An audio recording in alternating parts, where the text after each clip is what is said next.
मित्रों नमस्कार। आशा सब स्वस्थ होंगे।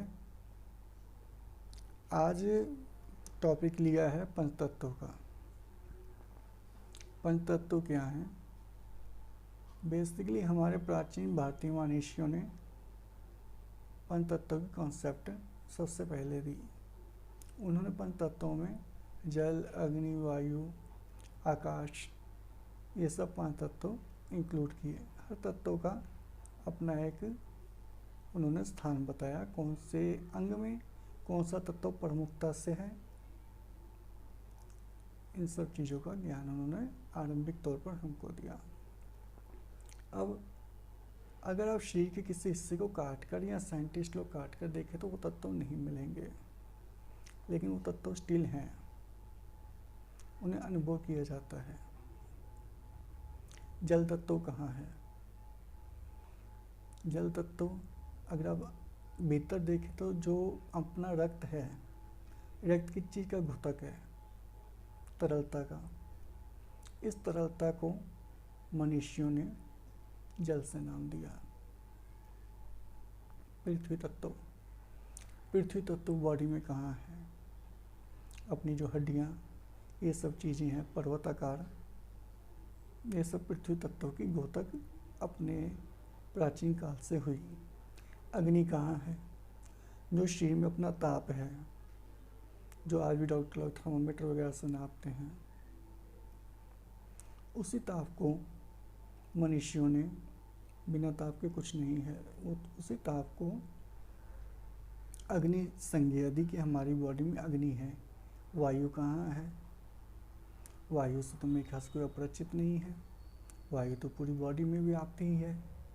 सांस ले रहे हैं, वायु अंदर जा ही रही है। इस प्रकार से पांचों तत्व। आकाश तत्व। अब सवाल तो आकाश तत्व कहाँ हुआ? क्योंकि आकाश नाम की तो कोई वस्तु, इनफैक्ट अगर आप देखने भी चलें, जो आकाश मनुष्य ने अंतरिक्ष से घोषित किया, अंतरिक्ष कह के। आकाश माने सभी आकाश नहीं, जो आप बादल वगैरह देखते हैं, आकाश माने अंतरिक्ष। तो मनुष्यों की परिकल्पना थी वह वस्तु जिसने सबको घेर रखा है, सब जो सर्वव्याप्त है, जिसमें सब हैं लेकिन जो किसी में नहीं है, लेकिन जिसमें सब हैं, वह तत्व। उस तत्व को उन्होंने आकाश तत्व का नाम दिया, अंतरिक्ष तत्व का नाम दिया। अंतरिक्ष तत्व ने सबको व्याप्त कर रखा है। इस तत्व की ज़्यादा जानकारी आपको अपना वेदों के नासदीय सूत्र में मिल सकती है। अगर आप नासदीय सूत्र को पढ़ें तो उसके अंदर अंतरिक्ष की बड़ी अच्छी तरीके से परिभाषा दी गई है। तो जिसने हम सबको घेर रखा है वह तो स्थूल रूप से हुआ। अब बॉडी में क्या है भैया? बॉडी के अंदर जो आपका हार्ट है या किडनीज हैं, वो ऐसे कहीं लटके तो नहीं पड़े, वो अपने स्थान पर अच्छी तरह से आसीन है। वो अकेले नहीं है, हर ऑर्गन के बीच में कहीं ना कहीं कुछ ना कुछ, चाहे आप mm का कहो चाहे mm से भी कम का कहो, मिलीमीटर या उससे भी कम का कहो, कोई ना कोई फासला है, कोई ना कोई फर्क है। उन फासले के बीच में जो व्याप्त है, जिसके कारण वो अंग अपने आधार पर है, नीचे नहीं गिर पड़ता। आप कहेंगे कि भाई ऊपर वाले अंगों को नीचे वाले अंगों का सपोर्ट है, इसलिए अपनी जगह व्याप्त हैं, अपनी जगह स्थिर हैं, लेकिन ऐसा नहीं है। अगर ऐसा होता तो एक अंग दूसरे अंग के ऊपर टिका हुआ है, तो जो ऊपर वाला अंग है वो नीचे वाले अंग के ऊपर बोझ बन जाता। अगर आपने सिर पे 10 किलो का बोझ उठा ले तो आपके सिर को हैवीनेस आएगी, फीलिंग आएगी। लेकिन अगर अपने आप शरीर को देखें तो एक अंग के ऊपर दूसरा अंग स्थिर तो अवश्य है। किडनी के ऊपर आपके दूसरे अंग स्थिर है, किडनी के ऊपर दिल है, किडनी के ऊपर आपके उदर है, किडनी के ऊपर आपका पेनक्रियाज है, ये सब चीज़ें स्थिर हैं। तो इस तरह से, और किडनी भी आगे किसी न किसी के अंग के ऊपर स्थित है, तो नीचे वाले अंग को ऊपर वाले अंग का भार लगना चाहिए। नहीं, ऐसा नहीं है। हर अंग अपने स्थान पर स्थापित है, और जो स्थापना है, जिस तत्व के द्वारा स्थापना हुई है, स्थापना कह रहा हूँ मैं, निर्माण नहीं कह रहा, निर्माण अलग तत्वों से हुआ है। जो स्थापना हो रही है, स्थापना का जो कारण है, वह कारण आकाश तत्व है। इस प्रकार पांचों तत्व हमारी बॉडी में कहीं ना कहीं शिथिल हो जाते हैं। मृत्यु के उपरांत भी यही होता है। पांचों तत्व हमारी बॉडी के अलग अलग रूप से इसी प्रकृति में मिल जाते हैं। एक छठा तत्व, जो तत्व नहीं कहना चाहिए क्योंकि तत्व है भी नहीं, वो सर्वव्याप्त है, चेतन। चेतन चेतन में समा जाता है। और इस प्रकार पंच तत्वों की यात्रा पंच तत्वों पर समाप्त हो जाती है। जो पंच तत्वों से आरंभ हुई, पंच तत्वों पर समाप्त हो जाती है। और ये पंच तत्व जिसके कारण खेल कर रहे थे, वो चेतन चेतन में व्याप्त हो जाता है। यह तो पंच तत्वों की कहानी है। और कोई जो भी रोग बॉडी में आ रहा है, कहीं से भी आ रहा है, वो इन पंच तत्वों में कहीं ना कहीं गड़बड़ के कारण आ रहा है।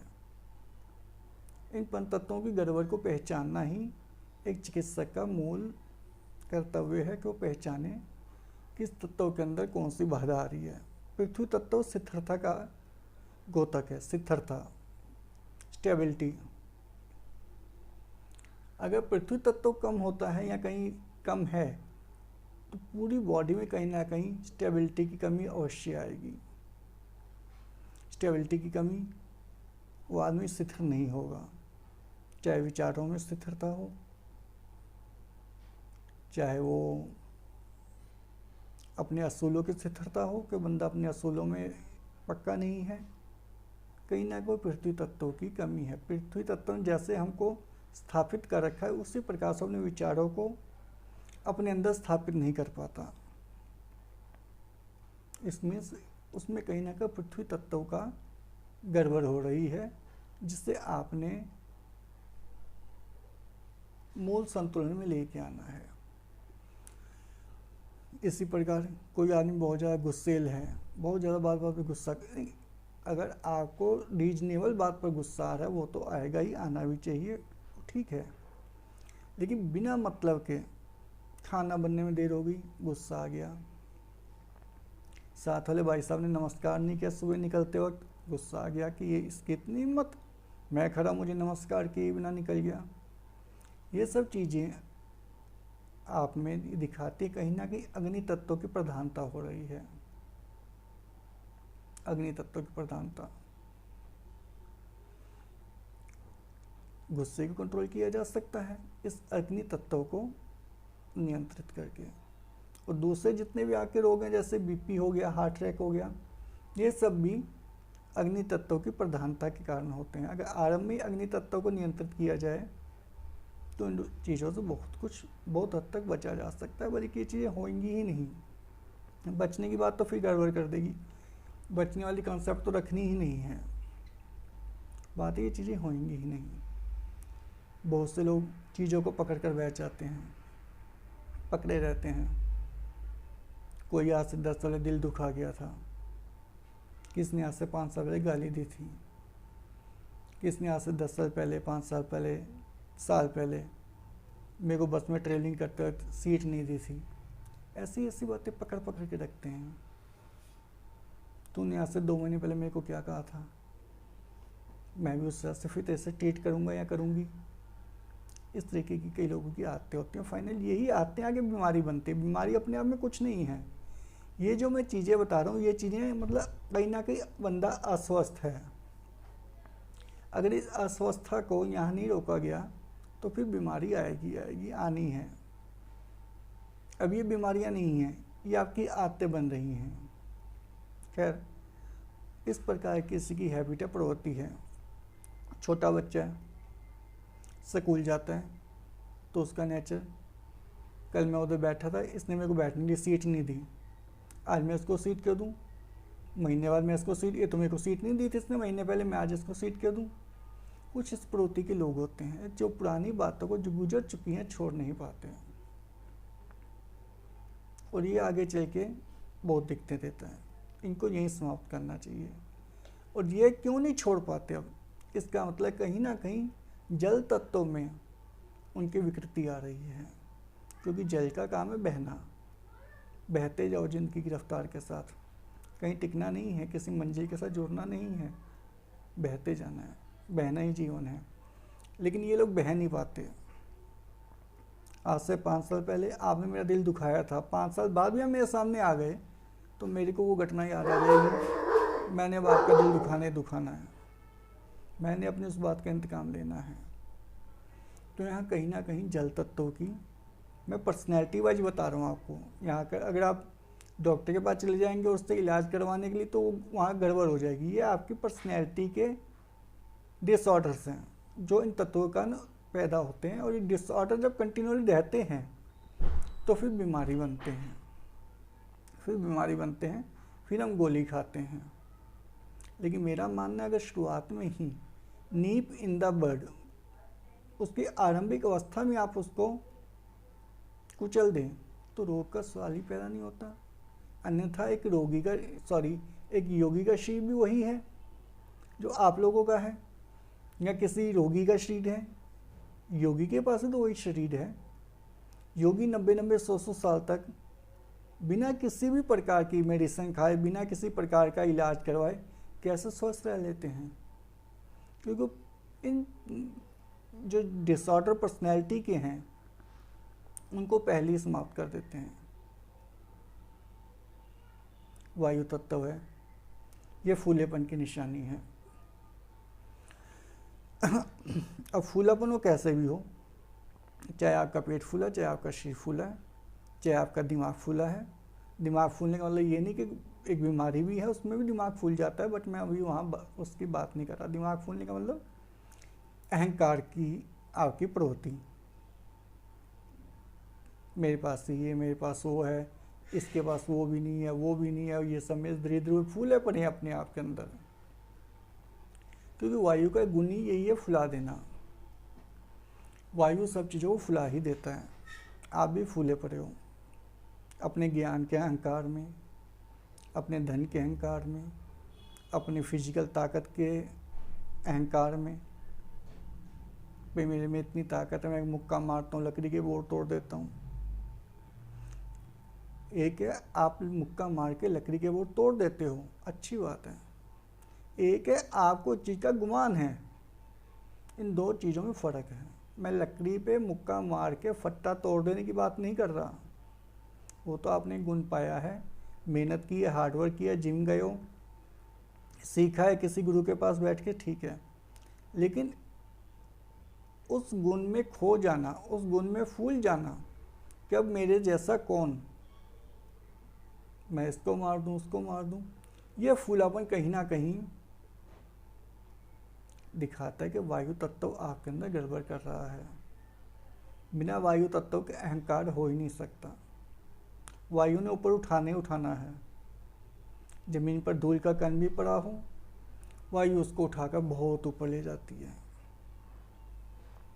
बहुत ऊपर ले जाती है, हल्के से धूल के कण को भी। तो अगर आप अपनी जड़ों से कट रहे हो, या आप सामने वाले को देखते हो कहीं अपनी जड़ों से कट रहा है, अपने आप अंदर खोया है, अपने पैसे में खोया है, अपने पैसे के अहंकार में फूला हुआ है, खोया हुआ भी नहीं कह सकते, क्योंकि खोया होना भी एक अलग स्टेज हो जाती है। फूला हुआ है उसमें कि अब मैंने दुनिया पाली, अब मैंने दुनिया की नेमतें पाली, जागीरें पाली। कहीं ना कहीं वो वायु तत्व उसका कुपित हो रहा है। और इसका उल्टा भी हो सकता है कि आदमी का सब कुछ है, लेकिन उसका जो उसको यथोचित गौरव होना चाहिए था, वो गौरव नहीं हो रहा। भाई अगर किसी में कोई गुण है, उस गुण को पहचानना और उस गुण को समझना और उस गुण का उचित मूल्य मानना, वो भी एक चीज़ है। आप उचित गुण नहीं मानो, अपने आप को कोसते रहो, मेरे पास ये नहीं, मेरे पास वो नहीं है। आपके पास आकर 20,000 पर मंथ की जॉब है, लेकिन कोसते रहो कहीं पैसा होता तो मैं कुछ ये करता। 20,000 रुपये महीने के कम नहीं होते। तो ये भी कहीं ना कहीं चीज़ दिखा रहा है कि आप उल्टा रिवर्स हो रहे हो इस केस के अंदर। यहाँ भी वायु तत्व की कहीं ना कहीं गड़बड़ है।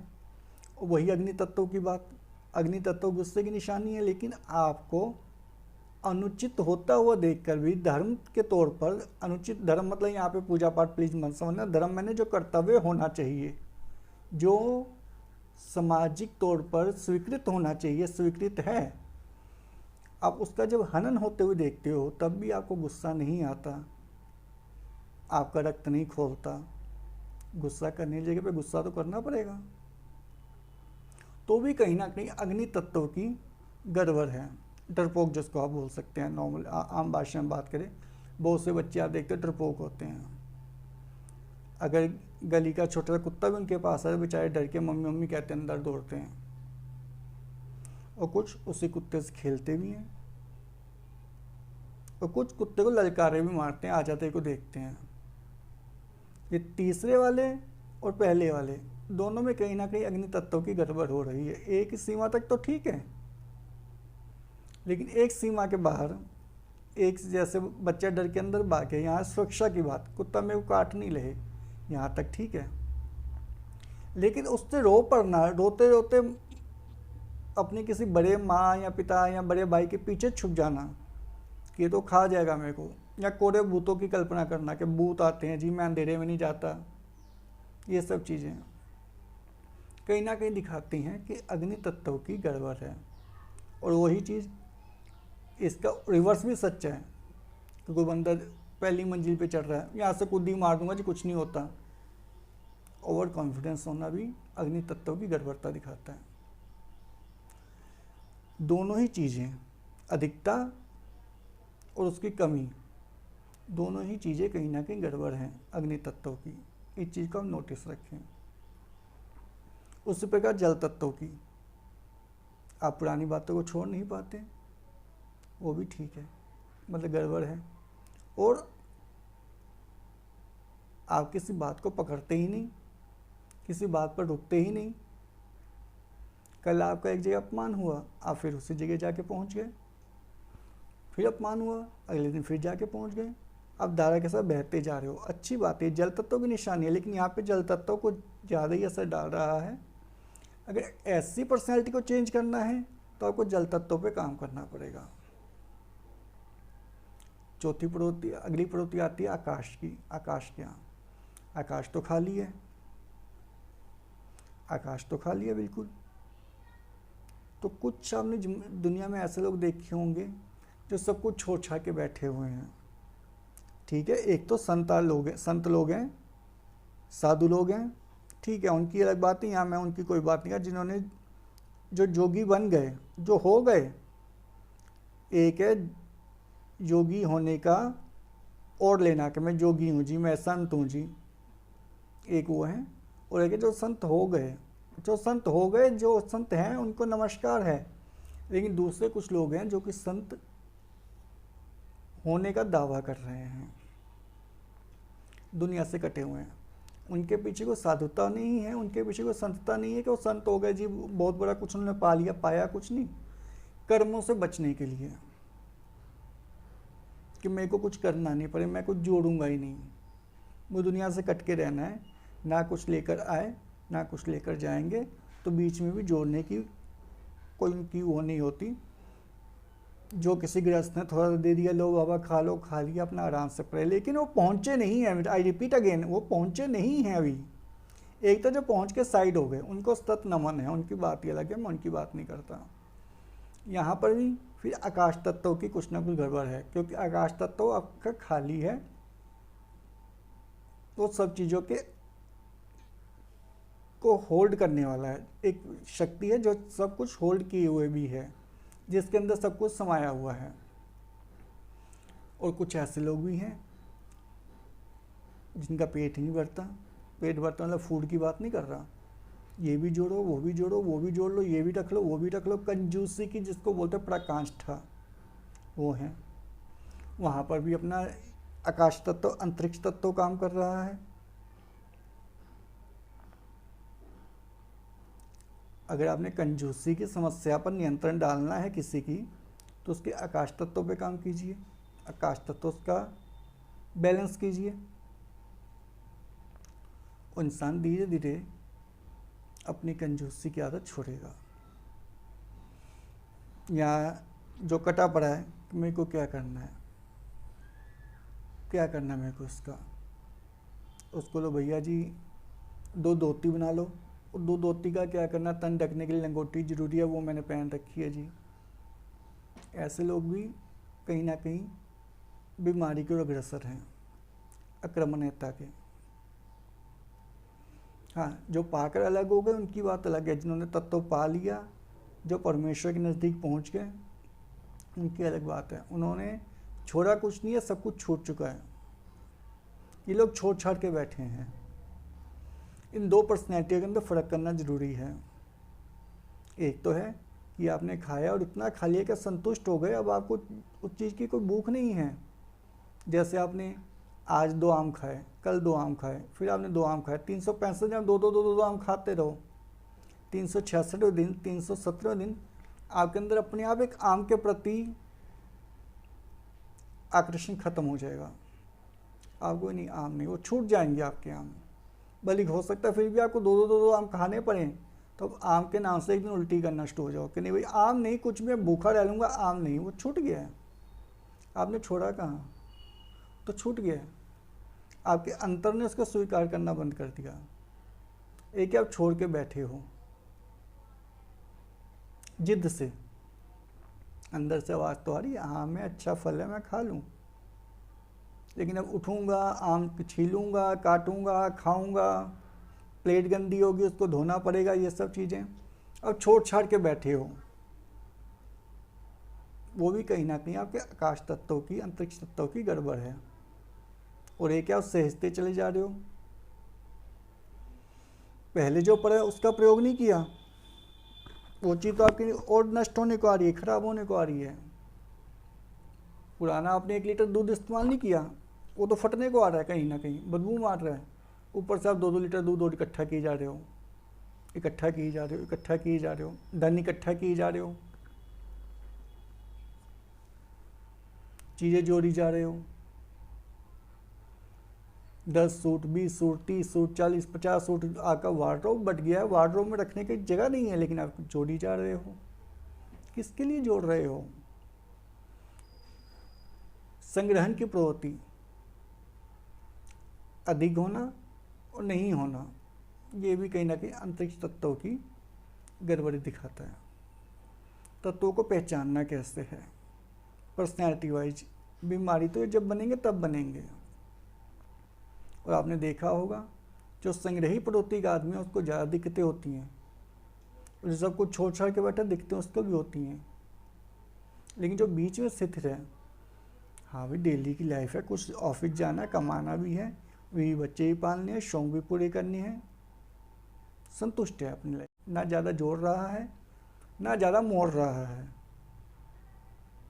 और ज़्यादा आपको कहीं ना कहीं स्वस्थ मिलेगा। तो इस प्रकार पर्सनैलिटी देखकर आप पहचान सकते हैं कौन सा तत्व कम या ज़्यादा हो रहा है, और फिर सिंपल उस तत्व पे काम करना है। अब उस तत्व पे काम कैसे हो सकता है? आप किस तत्व को कैसे इंक्रीज कर सकते हैं, कैसे कम कर सकते हैं, या मैं कम और ज़्यादा भी नहीं बोलूँगा, रेगुलेट करना। रेगुलेट कैसे कर सकते हैं? तो देखो भैया इसमें सीधा सिंपल है, एक तो अपना शक्ति का भी यूज करो, जो शक्ति आपने स्वयं पाई है। और अब मैं आपको बता दूं, आप शक्ति के स्वयं भंडार हो। हमारे वेद शुरुआत के हैं आए हैं तत्वमसि, तुम वही हो। तो तुम चाहो तो लगभग मूर्त प्राय, मूर्त तो नहीं कहूँगा, मूर्त प्राय इंसान को भी स्वस्थ कर सकते हो। लेकिन अगर अभी आपको शक्ति का बोध नहीं हुआ तो उसके अलग अलग तरीके हैं। मैग्नेट लगाओ, कलर लगाओ, गौमूत्र से वाश करो, या अपना फूल पत्ती लगाओ, या अपना दुआ वाले भी आजकल आते हैं। दुआ वाले भी नंबर 1 के फ्रॉड हैं, लेकिन दुआ काम करती है। दुआ और बदुआ दोनों काम करती हैं। लेकिन हाँ, आपने कहीं पढ़ा होगा दुआ दूंगा, ये करूँगा, इतने पैसे दो, या ये करो, 99% आडंबर है, ड्रामा है। लेकिन फैक्ट है, दुआ असर करती है, बददुआ भी असर करती है। चाहे आप उस तरीके से इलाज करो, चाहे कैसे भी करो, वो आप पे डिपेंड करता है। उस बारे में अगली 12 क्लासेस में बेसिक तौर पे बताया जाएगा, उसके बाद मैं एडवांस लेवल पे आपको बताऊंगा एक्चुअली साधना कैसे करनी है, ताकि आप रोग तो खैर फिर कहने की बात हो जाती, रोग नहीं, अब बंदे को सीधा जैसे कि होना चाहिए उसको उसके मूल अवस्था में, मूल प्रवृत्ति में कैसे लौटा सको, ये आगे की क्लासेस में आएगा। समय की सीमा है, इसलिए मैं सारी चीज़ें अभी एक ही बार में नहीं बता पाऊंगा। हालांकि मेरा मन तो यही है कि मैं एक बार बैठूँ और 10-12 घंटे का कंटिन्यू वाली वीडियो बनाकर सारी बात को क्लियर कट करो, जिसने जहाँ से देखना वहाँ से स्टॉप करके रिवर्स करके या फॉरवर्ड करके अपना देख ले। लेकिन समय की सीमा है, इसलिए अभी मैं आज से विदा लेना चाहूँगा। अभी के लिए इतना ही। बाकी स्टिल आई नो कि इसमें आके बहुत से भी डाउट पैदा होंगे, बहुत से प्रश्न होंगे। आप कमेंट बॉक्स में जाके लिखिए, कोशिश करूँगा मैं कि आपके हर एक प्रश्न को लिखा जाए, लेकिन आपका प्रश्न होना चाहिए उस चीज़ से संबंधित कि उसका रीजनिंग क्वेश्चन। ऐसा नहीं कि मेरी पीठ में दर्द है या मेरी आँखों में दर्द है या आँखों में चश्मा लग रहा है या फीवर आ रहा है उसका, तो भैया अगर आपको प्रोटोकॉल चाहिए तो बहुत से वीडियोज हैं, यूट्यूब पे सर्च कीजिए प्रोटोकॉल फॉर फीवर। इवन आजकल मैंने देखा है कैंसर और पैरालिसिस के ऊपर वीडियो, उनके प्रोटोकॉल चल रहे हैं। तो मैं इस तरीके के क्वेश्चंस नॉर्मली एंटरटेन नहीं करना चाहूँगा, लेकिन रियल आपके डाउट है कि अग्नि तत्व तो है क्या और ये बॉडी में आया कहाँ से, कैसे काम करते हैं, या इसका मूल क्या है, वट एवर में भी, या उसको हम फील कैसे करते हैं, एनर्जी महसूस कैसे कर सकते हैं, एनर्जी है कहाँ पे एक्चुअली, एनर्जी को कैसे देख सकते हैं, एनर्जी को कैसे अपने शरीर से चैनलाइज कर सकते हैं। इस तरीके कोई फंडा वाले क्वेश्चन है जिनके अंदर कि हाँ भाई को चीज़ एक्सप्लेन करूँ। अब मैं नहीं चाहता मैं बताऊँ आपको यहाँ पर ये पॉइंट है जी, यहाँ पर नीला रंग लगा लो, नहीं, वो इलाज कभी नहीं होगा, होता भी नहीं है वो इलाज। वो सब पैसे कमाने की एक सिस्टम है। क्या आपको बुखार है, मैं बुखार का इलाज बताऊंगा, आप 10 रुपये मेरे अकाउंट में डाल दिए, 20 रुपये मेरे अकाउंट में डाल दिए। सॉरी, मैं उस तरीके काम नहीं करना चाहता। सिंपल सीधा फंडा कि कोई एक बार आप जान लो कि क्या चीज़ कैसे काम करती है तो आप उसको खुद से कर सकते हो। तो मेरा एक यही इच्छा है कि मैं आपको खाना खिलाने की जगह खाना बनाना बता सकूं। खिलाने तो बहुत मिल जाएंगे, आप किसी भी रेस्टोरेंट में रुक जाइए, रेट के फ़र्क होंगे, उसका 250 का, उसका 300 का, उसका 500 का, उसका 1000 5000 का है, लेकिन खिलाने वाले बहुत हैं। मैं खिलाने वाला नहीं बनना चाहता, मैं आपको बता दूं कैसे बनाना है ताकि अपनी शुद्ध शांत करते रहें और लोगों को खिलाते रहें। तब तक के लिए मेरे को इजाज़त दीजिए। धन्यवाद।